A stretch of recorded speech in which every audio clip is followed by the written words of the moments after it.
بسم الله الرحمن الرحيم أنا وقتك إن عن بخاميس كدية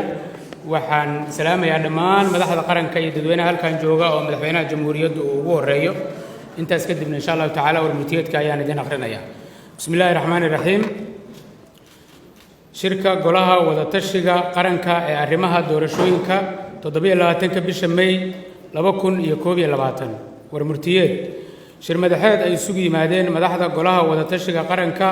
oo uu shir gudoominayay ra'iisul wasaaraha xukuumadda federaalka ee Soomaaliya mudane Maxamed Xuseen Rooble ayna ka soo qayb galeen madaxweynaha Puntland Saciid Cabdullaahi Deni madaxweynaha Jubbaland Axmed Sheekh Maxamed Islaam madaxweynaha Koonfur Galbeed Cabdicasiis Xasan Maxamed Laftagreen madaxweynaha Galmudug Axmed Cabdi Kaariye Qoorqoor madaxweynaha Hirshabeelle Cali Cabdullaahi Xuseen Cali Guudlaawe iyo gudoomiyaha gobolka Banaadir ahna duqa magaalada Muqdisho Umar Maxamuud Maxamed Filish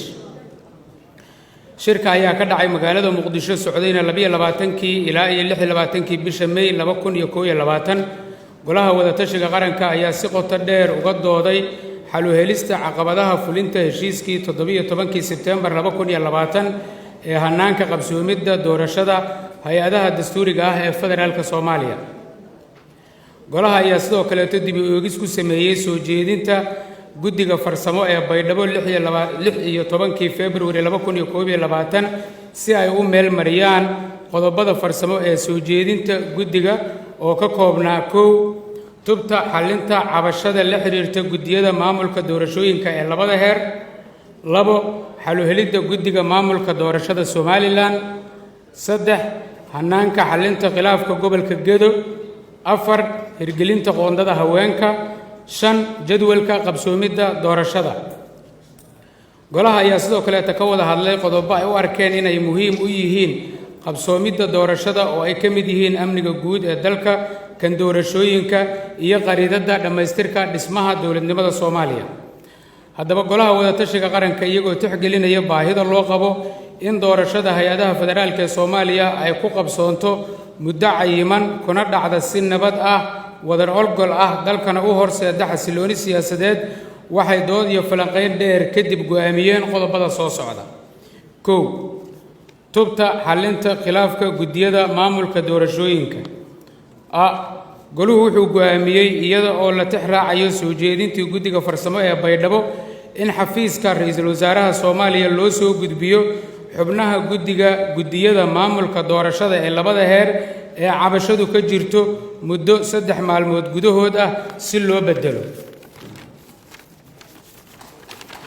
waqtigu wuxuu ka bilaabanayaa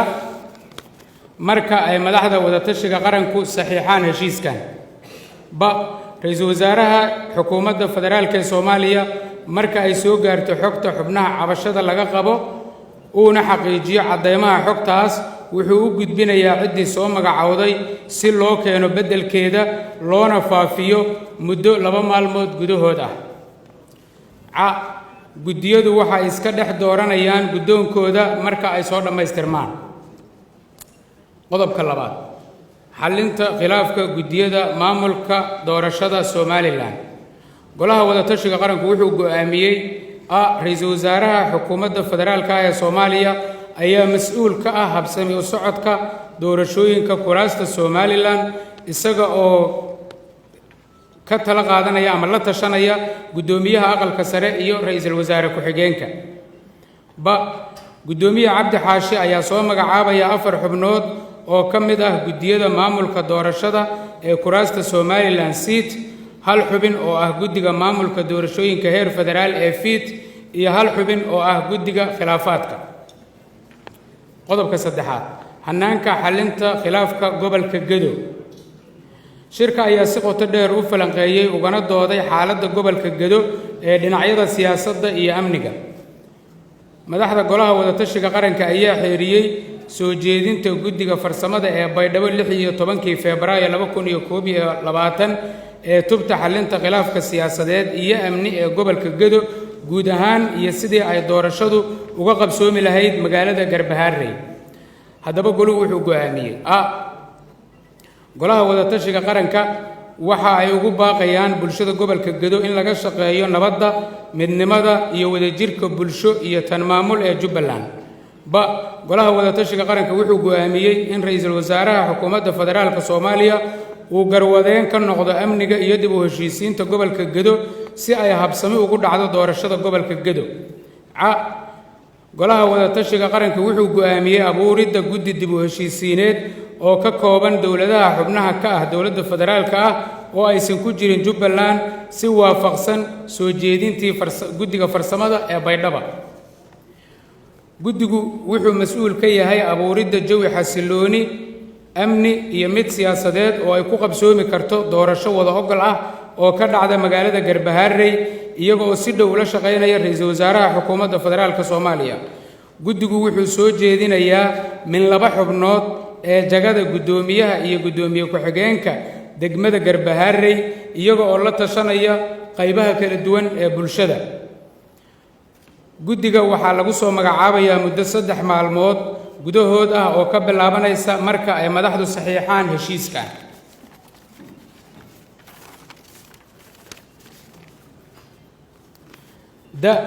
madaxweynaha dowladda Jubbaland ayaa soo magacaabaya xubnaha maamulka degmada Garbaharey ee ay soo gudbiyeen guddiyada dib u heshiisiintu si waafaqsan soo jeedintii 16 Febraayo ee guddiga farsamada ee Baydhabo.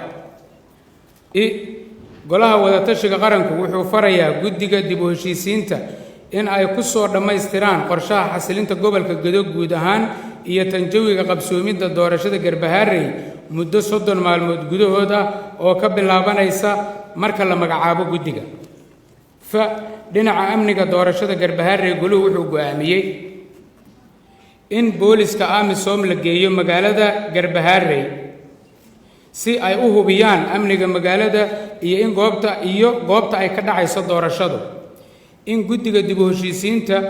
iyo maamulka cusub ee ay soo magacowday Jubbaland ay ka soo tala bixiyaan kana shaqeeyaan sidii guddiga doorashada ergada iyo musharaxiinta loogu diyaarin lahaa ilaalo u gaar ah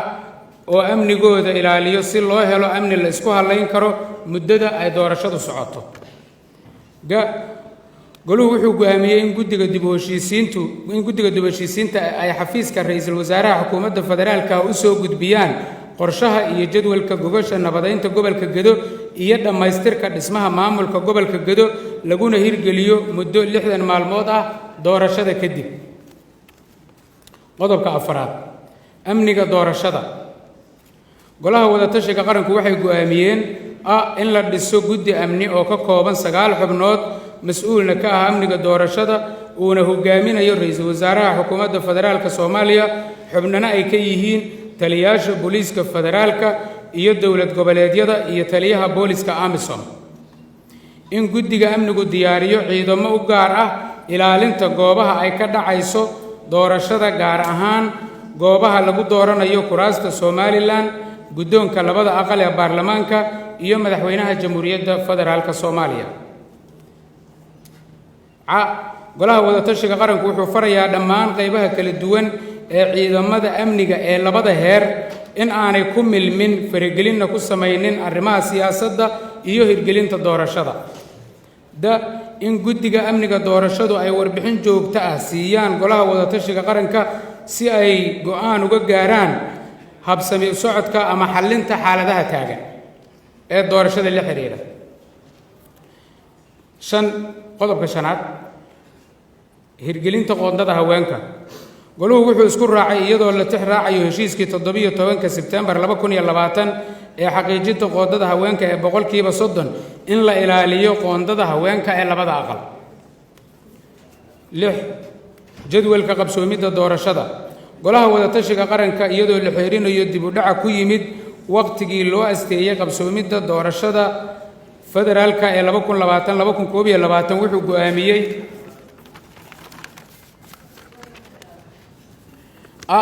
in doorashada lagu dhammaystiro muddo 60 maalmood gudahood ah sida ku caddayd soo jeedintii heshiiskii ama arrintii farsamo ee magaalada Baydhabo lagu gaaray 16 Febraayo. in guddiga maamulka doorashada heer federaal ee FID ay soo saaraan jaangooyinta jadwalka guud ee hirgelinta doorashada oo ku dhisan muddada ku xusan xarafka in guddiga heer dowladaha xubnaha ka ah SID ay diyaariyaan jadwal u gaar ah qabsoomidda doorashada dowladda xubinta ka ah dowladda federaalka ah si waafaqsan jadwalka guddiga heer federaal. qodobka 7 jaangooyinta wada shaqaynta golaha wada tashiga qaranka. golaha wada tashiga qaranka ayaa ka mas'uul ah fulinta heshiiskan iyo ka shaqaynta amniga guud ee dalka iyo kan doorashooyinka. goluhu wuxuu go'aamiyey in ay yeeshaan kulamo joogto ah oo lagu hubinayo fulinta iyo habsami u socodka hannaanka qabsoomidda doorashada laguna xallinayo wixii cabasho ah ee ka dhasha hirgelinta doorashada. 8 qariidada dhammaystirka dhismaha dowladnimada Soomaaliya. goluhu wuxuu si qoto dheer uga wada hadlay go'aanna ka gaaray in la dejiyo qariidada qorshayaasha mudnaanta leh ee dhammaystirka dhismaha dowladnimada Soomaaliya iyada oo la tixgeliyey in muddo 2 sano gudahood ah lagu dhammaystiro dhammaan qorshayaasha horetabinta leh. goluhu wuxuu go'aamiyey in ay si joogto ah uga wada shaqeeyaan hirgelinta qariidada dhammaystirka dhismaha dowladnimada Soomaaliya ee ku lifaaqan heshiiskan. qodobka 9 mahadcelin. golaha wada tashiga qaranku wuxuu u mahadcelinayaa ra'iisul wasaaraha xukuumadda federaalka ee Soomaaliya doorkiisii hogaamineed iyo fududeynta shirkan. goluhu wuxuu saamilayda siyaasadeed ururada bulshada rayidka ah iyo qaybaha kala duwan ee bulshada Soomaaliyeed uga mahadcelinayaa doorkii ay ka qaateen gaarista heshiiskan iyo xallinta khilaafaadkii ka dhashay arrimaha doorashooyinka. goluhu wuxuu sidoo kale beesha caalamka uga mahadcelinayaa taageerada ay la garab joogaan dowladda Soomaaliya iyo sidii xal looga gaari lahaa khilaafka arrimaha doorashooyinka. waxaan markaa idin kormarayaa lifaaqa halkan la saxiixay ee quseeya arrimaha mustaqbalka insha Allah ama qariidada dhammaystirka dowladnimada Soomaaliya. si loo dhammaystiro dhismaha dowladnimada Soomaaliya ee ku dhisan hannaanka federaalka ah loogana gudbo caqabadaha soo noqnoqday ee khilaafka siyaasadeed waa in madaxda loo doorto hay-adaha dastuuriga ah ee dowladda federaalka ah ee Soomaaliya iyo dowladaha xubnaha ka ah dowladda federaalka ay ka wada shaqeeyaan adkaynta midnimada iyo wadajirka dadka iyo dalka Soomaaliyeed sidoo kalena ay si midaysan uga shaqeeyaan xasilinta iyo adkaynta amniga guud ee dalka si dalku uu noqdo mid la jaan qaadi kara dunida inteeda kale. haddaba si loo gaaro mabaadi'da kor ku xusan goluhu wuxuu isku raacay hirgelinta qariidada qorshaha masiiriga ah ee mudnaanta u leh dowlad dhiska Soomaaliya sida ku cad shaxda hoose. shaxdu marka waxay ka kooban tahay qorshaha faahfaahinta muddada hirgelinta iyo cidda mas'uulka ka ah insha Allah tacaala. qodobka 1 dhammaystirka dastuurka federaalka ah. faahfaahintiisu waxay tahay in heshiis laga gaaro guddiga dib u eegista iyo geedi socodka dhammaystirka dib u eegista dastuurka, in la dhammaystiro qodobada farsamo ee ku xusan u dhiman arrimaha dastuurka,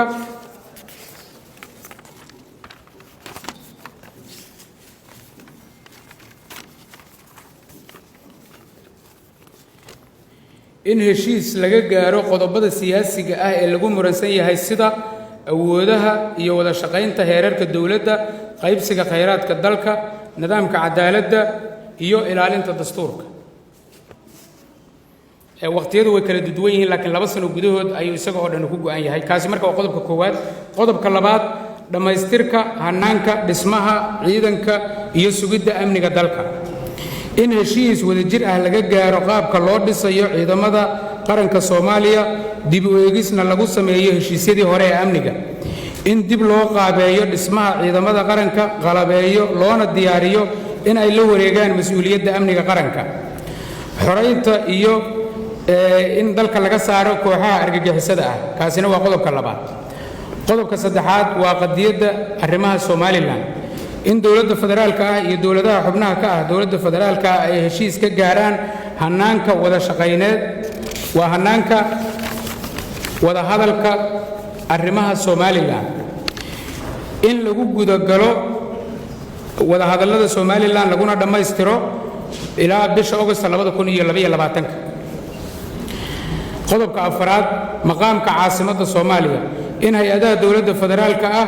iyo dowladaha xubnaha ka ah dowladda federaalka ay heshiis midaysan ka gaaraan maqaamka caasimadda dalka. dib u heshiisiinta. in dib u habayn lagu sameeyo guddiga dib u heshiisiinta qaranka in la diyaariyo qorshe qaran oo dib u heshiisiineed iyo in la hirgeliyo barnaamijkaas qaran ee la diyaarin doono insha allah. qodobka 6 deeqaha iyo deyn cafinta in laga heshiiyo qaybsiga deeqaha iyo tubta deyn cafinta Soomaaliya. 7 hirgelinta doorashada hal qof iyo hal cod in dib loo eego heshiisna laga gaaro dhammaan shuruucda guddiyada iyo siyaasadaha hirgelinta doorashada qof iyo cod in la dhammaystiro geedi socodka qabsoomidda doorashada xisbiyada tirakoobka xuduudeynta dhaqaalaha iyo agabka hawshaasna waa in lagu qabtaa ugu dambeyn 2023 warmurtiyeedkan waxaa saxiixay ra'iisul wasaaraha xukuumadda federaalka ee Soomaaliya mudane Maxamed Xuseen Rooble madaxweynaha Puntland mudane Saciid Cabdullaahi Deni madaxweynaha Jubbaland mudane Axmed Sheekh Maxamed Islaam madaxweynaha Koonfur Galbeed mudane Cabdicasiis Xasan Maxamed Laftagareen madaxweynaha Galmudug mudane Axmed Cabdi Kaariye Qoorqoor madaxweynaha Hirshabeelle mudane Cali Cabdullaahi Xuseen Guudlaawe iyo gudoomiyaha gobolka Banaadir ahna duqa magaalada Muqdisho mudane Cumar Maxamuud Maxamed Cumar